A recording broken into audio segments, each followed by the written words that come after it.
unpleasant or unexpected results. So we are trying to erect the situation. We are changing the dynamics and changing the government. People should wait and see what's going to happen. But if they continue on doing protests and letting those criminals loose in a large city of about 17 million people, and this is a nation of more than 80 million people, we cannot play with the stability of that country. Thank you very much indeed for speaking with us on Al Jazeera. That was a member of the ruling party, Maged Rida Boutros, speaking to us on the line from Cairo there. And these disturbing pictures, I apologise for the disturbing nature of these pictures, but as you can see, these are the morgue in Cairo where 30 bodies, we're being told, have been placed. Lots of anger in Cairo, a lot of grief over the dead. Our correspondent's telling us that the bodies have been riddled with bullets, says one witness. Obviously, the member of the ruling party that we've spoken to is saying that the security police were forced to confront looters and criminals during the protests last night. We have no way of knowing who the dead are, but clearly these families extremely angry, extremely upset and wanting answers as to why so many people died in the protest. Okay, well, there's been reaction to the protests in Iran as well. We can talk to Mohammad Marandi, who's a political scientist at Tehran University. Good to talk to you. I know that the Iranian Foreign Ministry has been calling on Egypt to meet the demands of its people. What does Iran want to see? Well, I think that the Iranian government will not officially say it, but they want the complete removal of the current regime. Iranians, by and large, see the revolution in Egypt as very similar to the revolution in Iran over 3 decades ago. In fact, we're nearing the anniversary of that revolution. It is, in the eyes of Iranians, this is a major defeat for the United States and the regimes that it has installed in the region and that it has been supporting over the last few decades.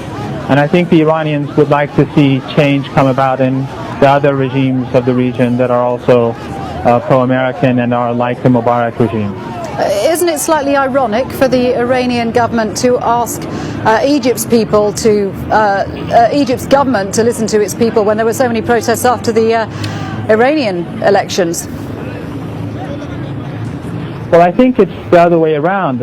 What I think is very important is how the Americans and the Westerners are miscalculating the whole region.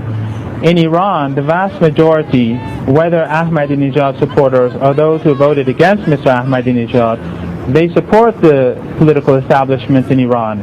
And the Americans and the Western media, by and large, been listening to a more or less pro-Western elite, to a large degree. And that is why they constantly think, and they miscalculate when it comes to Iran. And they've miscalculated in Egypt as well. They thought that the Egyptian regime is stable, whereas those who know the reality on the ground, those who know about the ordinary woman and man on the streets, they know that the reality is very different. The Americans have been trying to overthrow the Islamic Republic for over 3 decades, yet the more they push, the more firm people become. If you look at the rallies that took place in Iran during last week's anniversary of the revolution throughout the country, they were unprecedented in Iran's history. So what is important really is for the United States to come to terms with the reality that the region is changing. Well, let's talk about U.S. policy, because we've heard President Obama calling on the Egyptian government to make political reforms, but the US is clearly in a very difficult position because I suppose it would rather that whoever leads Egypt is going to continue to be a strategic ally to the US. Have Mubarak stay in power. I mean, at the end of the day, that is what Obama wants. But this probably and hopefully will not happen. But the point is that the US policy is tied to Israel. And that is what is making the United States so unpopular throughout the region. And each regime that falls is going to become hostile towards the United States, the ordinary people. Even if the United States is able to bring in some leader that is pro-Western, at the end of the day, this population is going to move the country in a different direction because people power have, they've come out and shown their force and strength on the streets. The Tunisian government, the Americans supported the new government, but the people were not happy with it. And the new government is constantly being forced to give more and more concessions to the people. So the main problem that the United States has is Israel. And as long as the United States ties its foreign policy to Israel, it's going to be facing this very difficult paradox in the region. They're going to constantly be seen as standing against the will of the people. Good to talk to you. Thanks very much indeed for your views there. Mohammed Marandi speaking to us live from Tehran. So in the last couple of minutes we've just got confirmation from State TV, Egyptian television, saying that the cabinet has officially resigned. That's not going to be any consolation to these people. These are angry relatives, filmed a short while ago. Now these pictures are taken in Cairo outside the morgue, where we're getting reports that 30 bodies have been taken. These are the pictures from inside the morgue, as you can see, clearly disturbing pictures, and these are said to be the bodies of protesters, people caught up in the protests last night. Other witnesses who have reported seeing bodies in morgues in Alexandria and Suez reporting that the bodies had bullet wounds inside them. We don't know who these protesters are, but their families outside, these people extremely upset and angry and demanding answers. Has in part been inspired by demonstrations in Tunisia. Large-scale protests led to the exile of the president and cabinet reshuffles. Nazanin Moshiri is in Tunis with a breakdown of how events in the two countries are linked.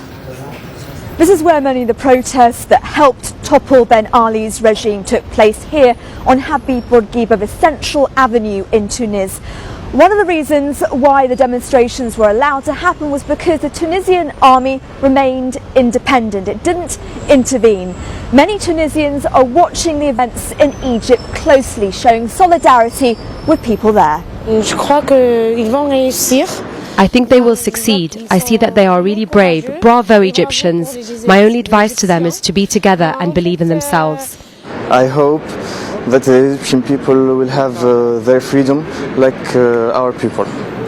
And I think it's possible because Ben Ali is gone, and I think his Mubarak also will be gone. So a lot of empathy and sympathy for the Egyptian people. The newspapers here with headlines about what is happening over there. Le Quotidien says there's calm with the streets of Cairo. Another important newspaper here showing a picture of Mubarak and talking about the fire of Mohammed Bouazizi, the man who set himself alight and sparked all of this, now spreading to if Tunisia and the uprising never happened, perhaps what we're seeing in Egypt may not have happened. Nazanin Moshiri, Al Jazeera, Tunis. Well, in Tunisia, the internet, of course, extremely important for helping to organise those protests. In Egypt, the internet was brought down since before Friday's protest began, but there has been a lot of traffic on websites outside the country. Let's take a look at some of the reaction with Kamal, who's monitoring our Egypt web desk. Kamal. All right, Shirley, thank you very much indeed. It has actually been really interesting to look at the official tweeters, I guess you call them. You know, people we see a lot on screen, official spokespeople, presidents, foreign ministers, that sort of thing. They tweet in an official capacity, but sometimes a social capacity, and they give away a little bit more as well. I'll show you what you mean. This is one from the spokesman at the US State Department, PJ Crowley. He said, as President Obama said, ideas in Egypt cannot be suppressed. The people want change, and the government must respond to that aspiration. Bahrain's foreign Minister Khalid Al-Khalifa, this was an interesting one. Egyptian TV show police beating up protesters. Interesting official language. Pick the commentary there if you like. His UK counterpart William Hague adds, we can't choose other countries' leaders, but demands for more open societies should be heard. So those are people who can tweet easily because they're not in Egypt.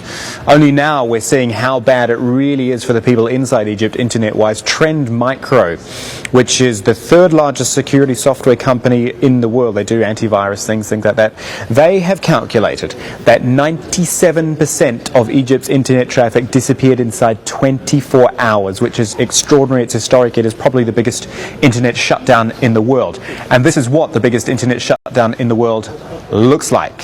Bang, just like that. Such a build-up there was over the period leading up to the 28th of January. People saying, get out there, get ready for the protests. How long can this go on? Not so much how long will it go on, I should say, because that is anyone's guess. But there's a theory that says this simply can't last, and we saw this on AOL.com on Saturday. I've done it a few times, but I think they're really interesting points to consider. One, the economy. It's Saturday, it's the weekend now, but the working week starts on a Sunday. You need the internet to do that.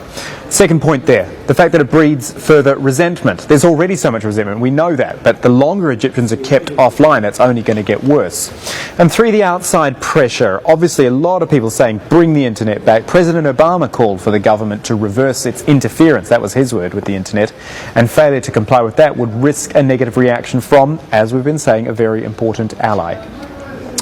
And so people in Egypt have had to get creative to get online. They say necessity is the mother of invention. This 8% of the market, but still online, apparently is what that should say.